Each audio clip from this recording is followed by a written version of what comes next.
Hey, what's up? It's Phoenix. So I've been a little bit more thoughtful lately as I work on my book of creative nonfiction called Rough House, where I think about my experiences at my work at a rehab facility for those struggling with addiction, and where I also think about my own life and how drugs and mental illness have impacted it.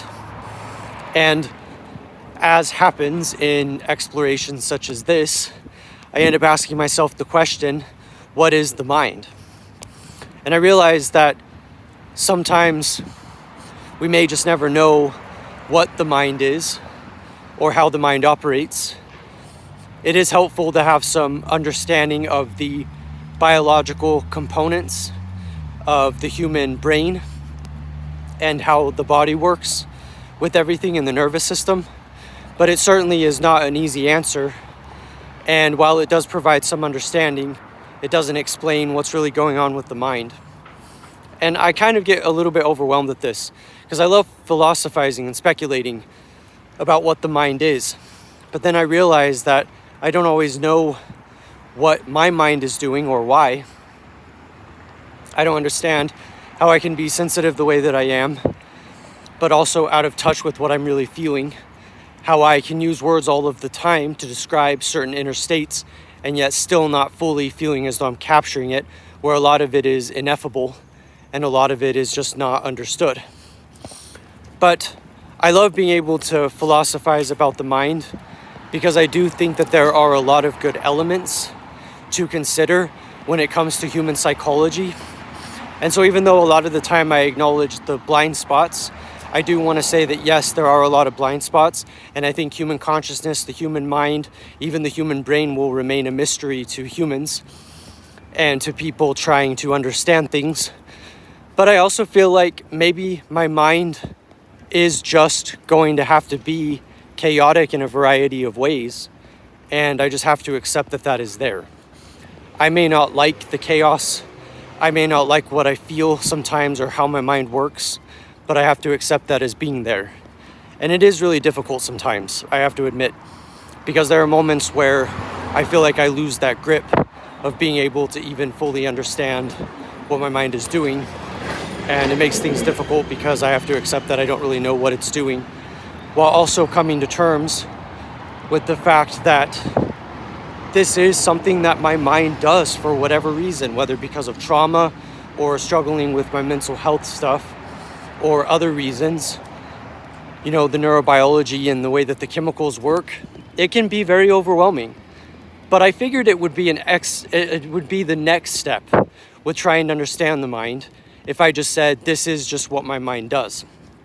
My mind is unfortunately going to be chaotic. My mind is not always going to make sense. And if I can live with that understanding of how my mind will fabricate very powerful emotions that I may not understand, and that may be a part of bipolar, for instance, it might feature moments of anxiety and despair and depression. It might feature moments of confusion where nothing is illuminated or illuminating.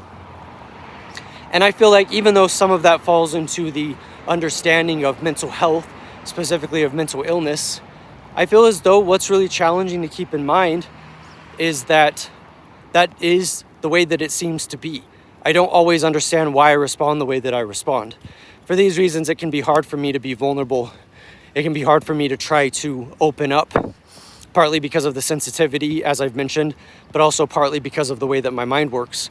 And so I figured, that I spent so much of my life in doubt, and doubt can be a good place to be. But maybe it's okay to make a statement that I don't understand my mind, that I don't understand the mind, and that whether I like it or not, sometimes those things are just going to be confusing. But I'd rather approach it from the perspective of understanding, or at least acknowledging what I do know, and I'd rather grasp it and accept it for what it is. And it's true that I don't like it.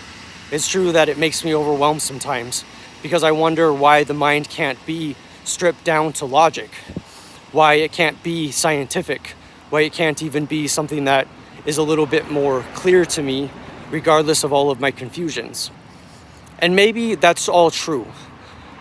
But after all of these years of trying to fight it, which fighting it can be good for a certain reason, such as the fact that you can overcome things, but also being okay with it, being somewhat comfortable with it. I am a person who is constantly trying to adapt and to change in order to be able to survive in the environments that I find myself in. But there's also a degree to which I have to accept that my mind is the way that it is, whether I like it or not, whether it makes things simple or not. Often it doesn't make things simple. But the mind is a beautiful thing. And this is what I would constantly say, that the mind doesn't have to be understood to be this beautiful thing that inspires us. And that even when things go wrong with the mind, we can still appreciate it for what it is. Because I'm not so much a Cartesian lately. I have seen myself as being more than just my mind. This is partly because of reading The Body Keeps the Score and thinking about practical embodiment and the ways in which I exist in the world around me and my environment. So that's definitely a reason. But I've also realized that I want to accept that this is the way that it is, because acceptance is a virtue. And it makes sense to try to understand or not understand these elements, but to the point to where I can just say that I understand that that's what's there. And believe me, all of this is easier said than done.